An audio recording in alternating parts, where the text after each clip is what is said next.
So this is what Jesus established. And all the things he taught, the things he did. Oh, wow.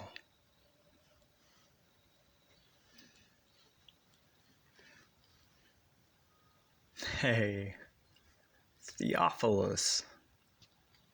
Now, remember a while ago I wrote to you and I told you about Jesus and the things he did and the things he taught? Started at the beginning and then up to his ascension. And a little bit before that, the coming of the Holy Spirit. And informed them of what they would be doing, and he taught them.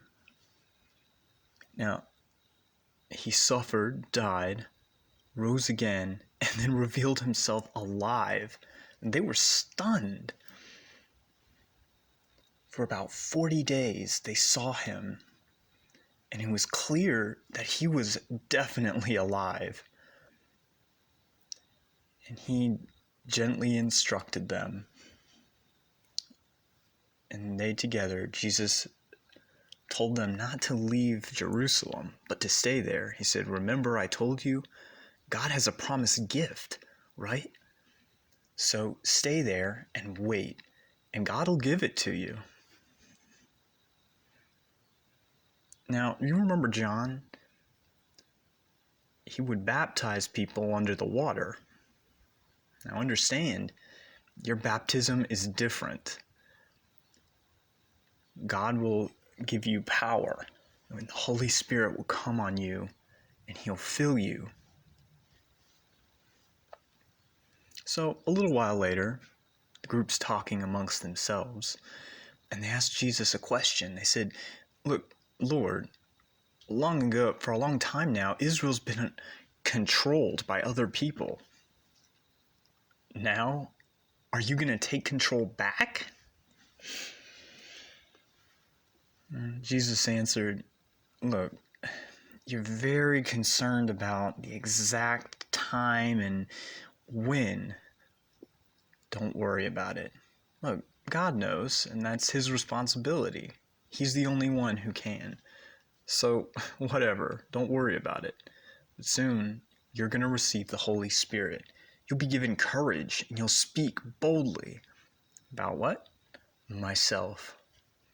You'll be speaking in Jerusalem, the surrounding area, in Judea, further out, all the way over to Samaria, and even further, all across the world, everywhere. And they were watching and listening, and they understood, and when he finished speaking, something happened. He started to ascend into the sky. He went up into a cloud. The disciples were watching, but because he was in the cloud now, they had a hard time seeing him. But then, two men, they were wearing really bright white clothes. They approached the group. I said, hey, you're all staring up in the sky. What for? You notice how Jesus went up into the sky? Well, in the future, he's going to come back that exact same way. So, the group, when they were finished watching, they left that area to go to Jerusalem. The distance wasn't far. It was about the same distance you'd travel on a Sabbath day. About the same. So, they traveled to a building, and they gathered in an upper room. Now, who was in the group? Well, there was Peter, John, James, Matthew,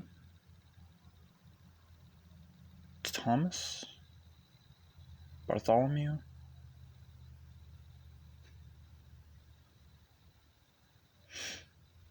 Simon, he was a zealot,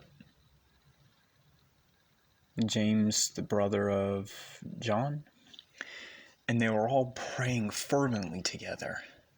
Oh.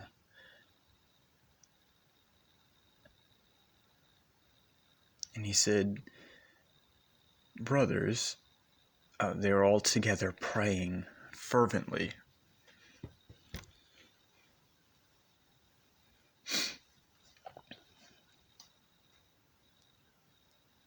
So the brothers and sisters together were about 120. And Peter stood up and he said, "Hey, men, brothers, remember Judas, the one that led the group and informed on Jesus so that they could arrest him? Long ago, David spoke under the influence of the Holy Spirit. He talked about someone. He prophesied that that had to happen. Why?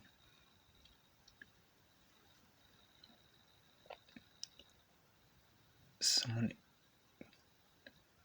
do the work. Now he got exactly what he earned. And what did he do with it?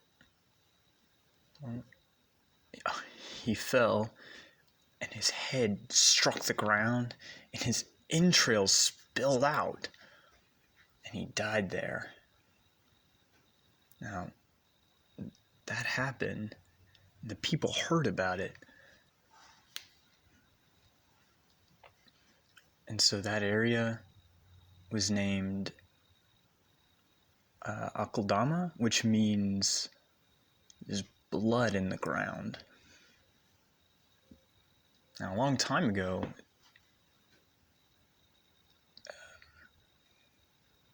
the building, there wouldn't be anyone in his house. And they said his responsibility and that control, that would move away to someone else. Well, who is the other person? Now, we as a group, up to now, someone who's seen Jesus and all the things he did from the beginning up to meeting with John's baptism, all the way up to his ascension. All that time, someone who's seen all those things, we'll bring them into our group so that he can talk about Jesus' resurrection with us.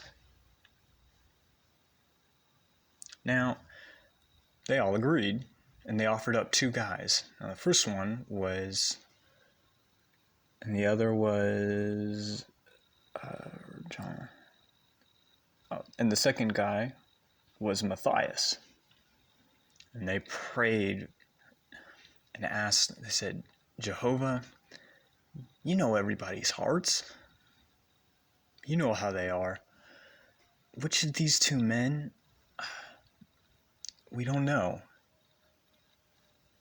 Now, a long time ago, Jesus gave responsibility to someone, but he spurned it. Now, these 2 men, who takes on the responsibility? Which one? We need you to inform us. And so they took some dice, or they cast lots, and then they saw, okay, this is the one, Matthias. And so the 11 brought him into their group.